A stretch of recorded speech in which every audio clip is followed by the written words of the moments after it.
Today, we become legends.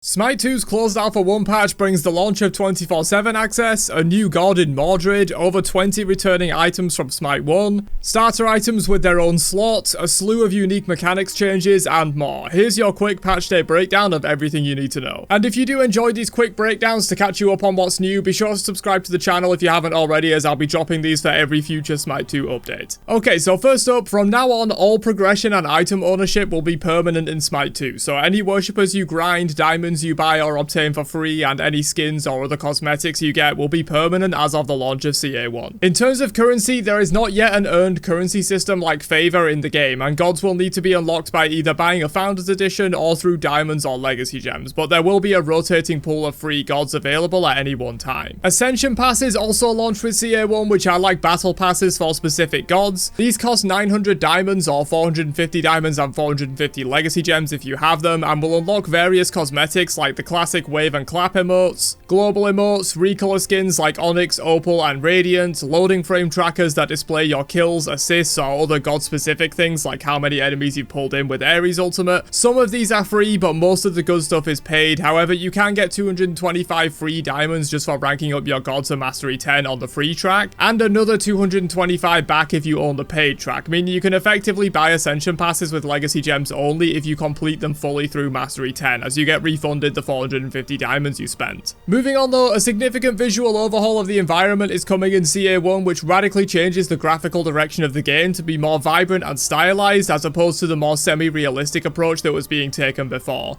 This applies to both Arena and Conquest, as well as the practice map and presumably all other maps going forward. 2D card arts in the style of Smite 1 are returning in lieu of the 3D render card arts we had before, and while not every god will have these ready at the launch of CA1, many of them will, and the rest will probably come over the next few patches. Performance updates are coming this patch as well, and while the specific mileage you get out of this will depend on your specific hardware, everyone should at least see some kind of bump in performance, with some seeing major improvements to their frame rate. Ranked is launching with CA1 as well, and has a completely reworked system compared to Smite 1. Here's a quick rundown of everything new coming with the ranked test season. First up, this is a test season, and the team have said that things could change on the fly mid-season, so don't expect a super refined or stable experience from ranked until season 0 drops in about 3 to 4 patches from now. The ranks themselves are changing in Smite 2, and the new progression goes as follows: Amber, Bronze, Silver, Gold, Platinum, Diamond, Obsidian, Master, Demigod, Deity. Each rank is separated by 600 SR, the new skill rating system, which replaces both MMR and TP. Your rank will now be entirely determined by your SR, not by gaining or losing TP. There are 3 divisions in each rank separated by 200 SR each, except for Demigod and Deity, the top 2 ranks which are sort of Smite 2's equivalent of Masters and Grandmasters. You'll be ranked by your SR in both of these ranks, and the only top 100 players worldwide will be Deity at any one time. SR is also uncapped, so while you need a minimum of 5500 to reach Deity, as well as being in the top 100 players of course, beyond that you can reach as high an SR as you can, provided you keep winning more games than you lose. There is also a new party queue system coming for ranked, which separates solo queue players into their own lobbies, so no more dealing with parties as a solo queue player, but restrictions on parties are significantly loosened. Parties of 2, 3, and 5 are allowed, and you can now party with anyone regardless of SR difference. However, there is a penalty to SR gains and losses based on how far apart the party members are in SR. That's it for ranked though. Let's move into some gameplay changes for CA1. First up, starter items are returning, and they now have their own dedicated slot, meaning you essentially have 7 items now in Smite 2. These starter items are returning variants from Smite 1, not completely new items, and they each have 1 level 20 upgrade, with more planned to come in future patches. The starting gold has also been increased to accommodate for buying a starter item, a tier 1, and some potions, very similar to a Smite 1 start. There's also a slew of items returning from Smite 1 in this update, with around 20 in total. Here's the full list. These will function identically to their Smite 1 counterpart, with only small stat shifts and the obvious power being replaced by strength or intelligence respectively. Active items are also getting some changes in CA1, as you are now hard limited to 3 active items at once, and they have their own icon that appears next to your ability bar to track their cooldown and what button they use to activate. And finally for items, Phantom Shell and Aegis of Acceleration have been added to the relic pool, so we now have 5 options, but of course you can still only choose one. Towers and Phoenixes now do more damage and have more health, and tower bounties have also been reduced, reduced. Duo lane and mid lane have been made a little wider. Ancient Fury will now spawn after 3 kills total, not by 3 kills of the same team. Oracles are back and take the place of the rotating buff camp on the duo lane side of mid. They act the same as Oracles do in Smite 1. There's a new objective coming to Conquest in CA1 in the form of the Queen Naga. She has some unique mechanics compared to a normal jungle boss, as she will spawn on either Order or Chaos side at 7 minutes in, idle for 45 seconds, then patrol to the other side, idle again, and repeat. When attacked by a player, she will create a dynamic leash area around her and start the fight. If all players leave the leash area, she will resume her patrol as normal. It's recommended to have 2 to 3 players to kill this objective, and on kill, the Queen Naga will drop a buff that summons 2 Naga soldiers for the wielder whenever they attack a jungle boss or objective. These soldiers will attack the target you initially hit and only despawn if you or the target dies. These have a 20-second cooldown once despawned and scale in damage based on your level. Arena gets some small tweaks and changes this patch with the removal of the battle cry active. Jungle buffs now start at Infamy 1 rather than Infamy 3. Hot streaks now give 15% bonus damage and damage taken rather than 20%, and the gifts will now last 60 seconds rather than 30 seconds before. Mordred is coming in CA1 as a completely new Smite 2 god, and I have a full video on him already if you're interested for more details, but he's going to be a light tank with hybrid strength and intelligence scaling that should be viable as both a jungle and a solo, with perhaps niche viability elsewhere. Mordred's passive stacks up Wrath to charge his ultimate as he lands attacks and abilities, and provides him with a dash on a short cooldown using his interact key after he attacks or uses an ability. He uses dual swords, Morning and Clarent, which have unique scalings to their damage. Morning scales more heavily with strength, while Clarent scales more heavily with intelligence. His attack chain is 1.75, 0.751, with the faster hits being done with Clarent and the slower ones being done with Morning. His 1 does a slash in front of him and then a line slash that deals bonus damage if Morning is his next attack and heals if Clarent is his next attack. This scales with strength and protections. His 2 deals AoE damage around him, grants attack speed and movement speed, and scales with both strength and int. His 3 fires a line projectile that deals damage and slows. Direct hits with this cause a bleed that makes enemies take damage as they move. The base damage scales with int, and the bleed damage scales with strength. His ultimate uses the Wrath generated by his passive in a very similar way to King Arthur. At 40 Wrath, this deals damage in front of you, rooting the enemy if it's a god, and channeling to gain a health shield and sap the life of the enemy over time. The initial hit is strength based, and the channeling damage is int based. And finally, Mordred's 80 Wrath ultimate makes him CC immune and charge forward, traveling through walls and stopping at the first enemy hit. On contact, he deals damage and stuns all enemies in a large area around him, then launches himself and all affected enemies into the air and does a multi-slash combo that deals repeated damage before slamming them all back to the ground. Both the initial hit and the air slashes scale with both strength and intelligence. That's Mordred though. Next up is Jing, who is returning in CA1 with some small kit changes. First up, her 1 now has a secondary larger circle that allows Jing to gain the attack speed buff of her 1 without knocking herself up. Her 2 now has up to 3 charges depending on rank, similar to Pele's 1. These charges can be stacked up to give her up to 3 consecutive casts of explosive bolts for 9 shots total. Her 3 can now dash slightly left or slightly right based on user input, and her ultimate now has a secondary airstrike directly behind her shortly after the first one. On the topic of gods, all gods in Smite 2 as of CA1 will now only deal 1 damage type. Here's the full list of which god deals which if you're interested, but nothing is different from Smite 1 as of yet. Another significant pass has been done to improve god feel, crispness and responsiveness, as well as to tone down the excessive FX that could make fights hard to read. I won't go into full details here, but most gods should feel better on this patch. But that's everything you need to know going into CA1, the 24/7 launch patch of Smite 2. I didn't cover absolutely every individual change here, as that's not really the goal of these kinds of videos. I like to keep them short and sweet and just give you the key points you need before jumping into the update. Catch you guys in another one later on. Have a great day, and peace out, you nerds.